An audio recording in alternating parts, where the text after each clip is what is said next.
Mu myaka egiyise Ssaabasajja abadde mukosefu era ne kitawaanya obulamu bwe ne kitaataaganya n'emirimu gye.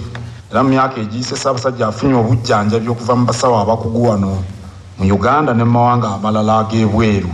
Abasawo abakugu ab'e Bugirimaani be yagenda okulaba mu Maachi 2024 baakiraba nti okufuna obuweerero bwa nnamaddala Ssaabasajja alina okumala ekiseera ng'awummuddemu era kisaanidde yeewalire eddala emirimu kubanga emirimu emingi gye gimuleetera okukoseka.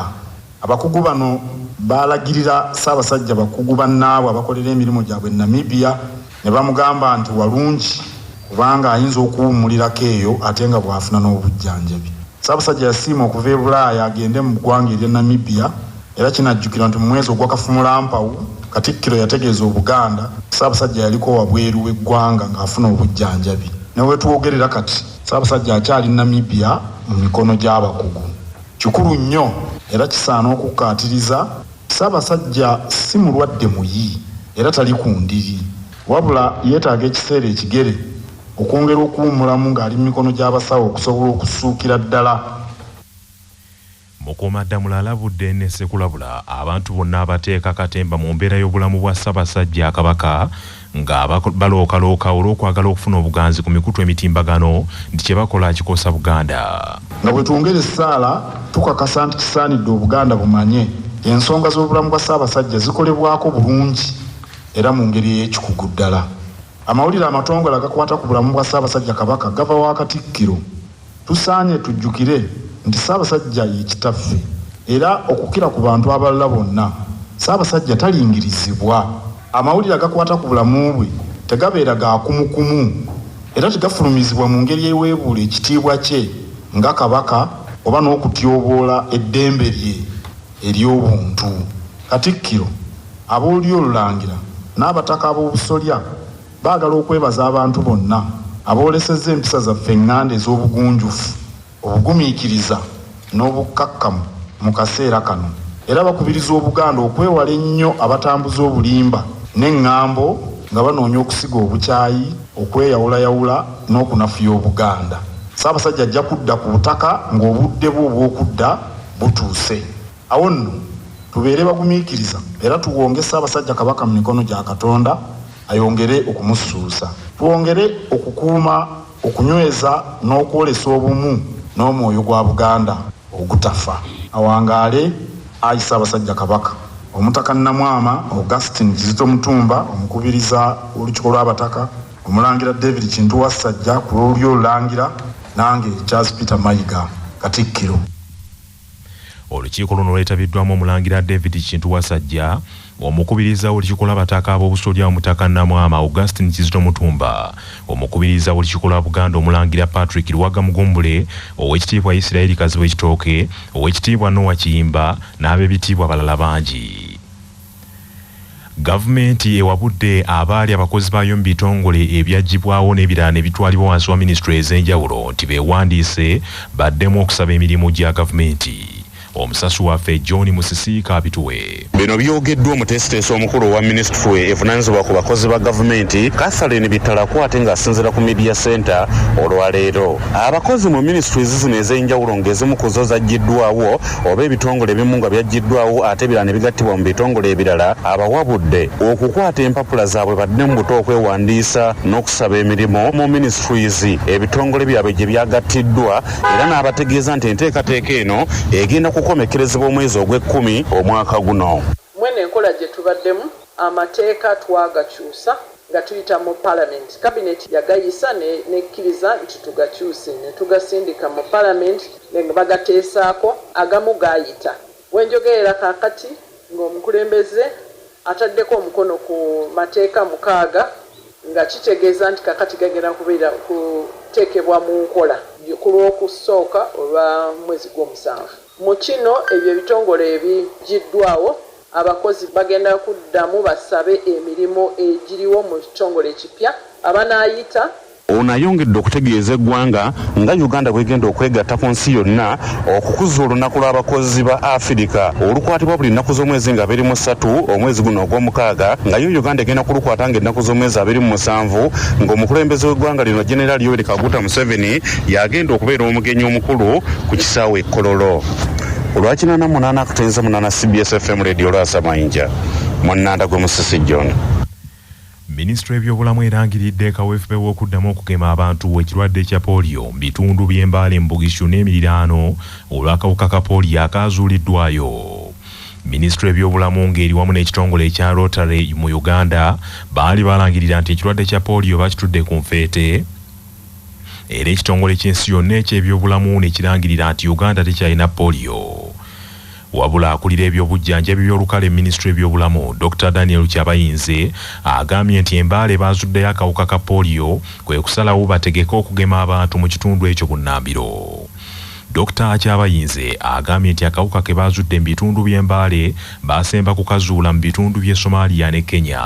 Abantu abali mu bitundu mutuba tukalabye baba balina okuddamu okugema kwekuuma abaana abato okusinga polio mu kitundu ekyo. Kitegeeza vaccination rates zirina okuddibwamu okwekakasibwa okulaba nti zigenze waggulu abantu baleme kubeera ku bunkenke polio ayinza okuddamu okubalukawo mu bitundu ebyo.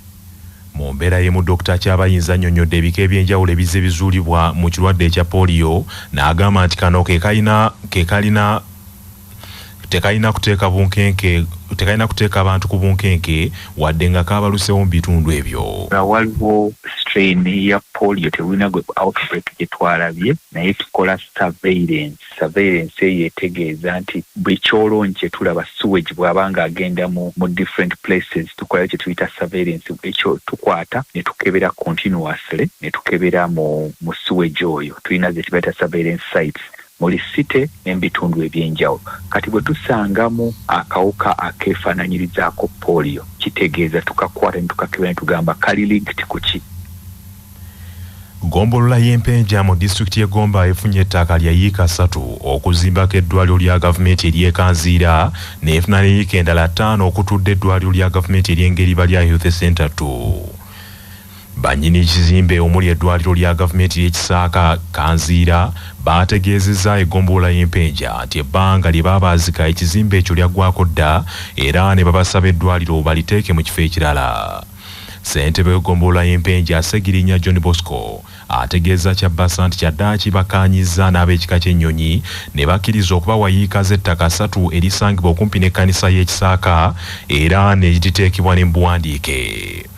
Ate ku ddwaliro ly'engeriba lya Health Center 2 famire y'aboolugave yawaayo yiika z'ettaka 5 okutudde eddwaliro eryo nabo ne bakkiriza okukola obuwandiike ettaka lifuke lya ddwaliro ng'ekirabo bakadde baabwe kaakana abagenzi kye baawa eddwaliro. Ssentebe Segirinya John Bosco mu kwogerako ne Kyabasa agambye nti egombolola y'Empenja etuuse ku buwanguzi kubanga ensonga y'ebadde erudde mu ddiiro. Era nyongera okwebaza ku bakulembeze bannange mu ggombolola y'Empenja kubanga mu myaka 3 gye twakamala tusobodde okwogera n'abawaayo ettaka kuzimbibwa eddwaliro ekanziira era ne batuwa obuwandiike nga eka 3 bazituwadde ate era n'eryengeriba lya Health Center tuyayo nayo twafunye obuwandiike bwa eka 5 era wenyongera okusabira abakwatibwako bonna okubanga basumusa amalwaliro ago gava ku mutindo gwa Health Center 2. Ssentebe oyo era asabye ekitongole kya disitulikiti eky'Egomba ekivunaanyizibwa ku byobulamu kitandike ku nteekateeka ez'okupunta n'okwerula ensalo z'ettaka eryo. Families ezo mu kisaaka Kanziira tulinawo ey'Abennyonyi ye yawadde ettaka eryo ate n'engeriba tulina famire ya Olugave nayo be bawadde ettaka eryo. So tubeebaza okuba nti batuukiriza ebyo. Manya obubona obuddo obw'eddembe lyo tonyigirizibwa ddembe lyo ery'obwebange. Kooti esobola okukuggyako obuyinza obuddukanya ebintu by'omugenzi nga munnamateeka Julius Semanda bw'annyonnyola. Okusinziira ku kawaayiro namba 234 ak'etteeka erifuka ebintu by'abafu etuyita Succession Act, bw'obanga ebbaluwa ezo zituyita letters of administration oba letters of probate wazifunira mu lukujjukujju n'abaawo eyeemulugunya mu kooti okugeza nga tewatuuza lukiiko lwa famire oba ng'olina ebintu byewajingajinga ekkooti enoogirimbalimba n'ekuwa ebbaluwa ezo yaddembe ng'eyita mu tteeka eryo okuzikuggyako ate bwe zikuggyako bw'oba ng'olina byoyonoonye era n'okuvunaana omusango n'obisasula. abakyala abasula mu bibangirizi mu bitundu bya Lubigi nga kati tebalina wakudda balaajanidde abakulira ebyokwerinda olw'ekibinja ky'abavubuka ekibajoonyesa mu budde obw'ekiro n'abamu okubakuluusanya. Waliwo abakyala babiri abalumbiddwa ekibinja ky'abavubuka abatannategerekeka era enduulu gye baalayiza yasombodde abanunuzi olwo abagavubuka gano ne geeyokya olusaalu. Ati abasajja bajja ku butenti n'owulira nga bakusiza omugulu tetulina kiddako tuli alusilamu bweraliikirivu tetulina wadde security n'emwe tukuuma kubanga olw'ensonga tusilamu kyangala n'owulira nga bakusizeeko ekewebise abaana tebakyasoma n'ose naye nga tomanya omwana we waasuze baana bato kati nze bintu byonna babimenya kaaka n'akazuka kekwatiramu omwana naye mutuya. Bano bawanjagidde gavumenti nti nga bw'eyamba abanoonyiboobubudamu abavudde mu nsi ez'ebweru nabo bayambibweko bafune we badda. nga n'ababundabunda babawa obuyambi esinga ffe bannayuganda naye nga tetwabba bubbi poloti twazigula bugunzi ne tuteekawo obuyimba baffe tuli bannamwandu tulina abaana tulina ab'okulabirira tuli banfuuzire tulina maama nti tunadukira wa maama tetuna taata twakoma kwegamba tuli awo tuli mu mboozi ezitalina gye zidda tuli awo twakoma nga tuli mu nsi yaffe Uganda nga tulina n'abakulembeze abatukulembera naye batumanyamanya we bati. Mu kiseera kino abatuuze bakyalinze ekiddako oluvannyuma lw'ekitongole ekivunaanyizibwa ku butonde ekya NEMA okutuusa ebimotoka ebimenya abo bakyali mu lutobazi olw'omugga Lubigi. Abagoba ba boodabooda mu kibuga Jinja bawanjagidde poliisi eyongere ku bakuumi mu kibuga okwanganga abakyala kimpadde abatuusa obulabe ku baboodabooda n'okubabbako pikipiki zaabwe. Ssentebe waabwe Musobya Elia ategeezezza Kyabasa nti mu mwezi gumu gwokka bafiiriddwa pikipiki esukka mu 10 ne bannaabwe ne battibwa. Asabye poliisi ekole enteekateeka ezisinkane abakulembeze ba stage za boodabooda mu kibuga ekyo okutema empenda ku ngeri y'okulwanyisaamu obubbi n'ettemu erisitudde enkundi mu kitundu. Kikuwaseninga kubanga butisaawo eno buli bukya tulikwagaananga munaifugo batemye nga nepibiki bagirinayo ate okusinjala olyamu eriya gamafubira nti ku lwotwento kujja kwira mu kutyama nga abakulembeze tusooke twekenenye ekintu kirenge ekitulimenti okigemaganyamu era ku nkomerero wetunaba tumaze okigemaganya tubone sobola okukirondoola okuboneka nti tukendeezaaku obutemu buno bukoze eki obubitirire nga ku lwotwere yasooka twagezaaku okuboneka nti tulondoola twalogota piki edo ku nkome twanunula ebibiki 37 era no ku lwotwe eno kizeemu kibitirire. Wabula Musobya asabye ababoodabooda bakendeeza okukola mu matumbi budde n'agamba nti pikipiki ezisinga zibbibwa mu budde obw'ekiro. Amawulire g'ebyemizannyo mu mawulire gaffe aga Kyabasa Pharma gakutuusibwako Sedika Real Estate abatunda n'okugula ettaka ku nguudo ez'enjawulo mu Uganda yonna. Basangibwa ku Gaaluleba Building ewa Kiso. Essimu noti 7 noti 2 339 377 nga bali wamu ne Sahara Muchuzi Mixi akanzaali akazitoya empaazo ne zifuna obuwoomi obusukkulumu. Saako Sahara Tangawizi Tea amajani agawa chayiwedde kende naye n'afuna obuwoomi obutagambika. Byakakasibwa UNBS nga biri mu maduuka gonna nga bali wamu ne pikipiki TVS HLX CC 125 epakasa era gyeyune okuva mu Uvrage ebbanda. Olukiiko luddukanya ligi ya binywera ya Bungereza ya Premiership mu butongole lufulumiza ensenga y'emipiira egya sizoni ya 2024-2025. Ensengeka zino ziraze nti liigi eno ejja kutandika ku Lwokutaano nga 16 omwezi ogw'omunaana ku lunaku olwo ejja kubaayo omupiira gumu nga Manchester United yettunka ne Fulham mu kisaawe kya Old Trafford ekya Manchester. Manchester City bannantemegwa ba sizoni ewedde bagenda kuggulawo nga battunka ne Chelsea ku Sunday nga 18 omwezi ogw'omunaana. Ate ku Lwomukaaga nga 17 omwezi ogw'omunaana Ipswich Town egenda kuzannya ne Liverpool, Arsenal ejja kuttunka ne Wolves, Everton ejja kusamba ne Brighton, Newcastle United yesambe ne Southampton, Nottingham Forest ezanye ne Bournemouth, ate nga West Ham United yakuzanya ne Aston Villa. Brentford yakuzanya ne Crystal Palace ku Sunday ng'ennaku z'omwezi 18, ate ku Monday nga 19 Leicester City yakuzanya ne Tottenham Hotspur. Manchester City yawangula ekikopo kya season ewedde n'obubonero 9-1 ate Arsenal yakwata kifo kya kubiri n'obubonero 89. Bannaffe amawulire ag'essaawa eno kangamalirize mu bufunze. Olukiiko lw'abataka abakulu ab'obusolya woofiisi ya Katikkiro n'olyolulangira abalungamizza Obuganda ku mbeera y'obulamu bwa Ssaabasajja Kabaka ne lusaba abantu ba Buganda okwewala eŋŋambo ezibungeesebwa abeenoonyeza ebyabwe. Gavumenti ewabudde abaali abakozi baayo mu bitongole ebyaggibwawo n'ebirala ne bitwalibwa wansi wa minisitule ez'enjawulo okuddamu beewandiise basaba emirimu.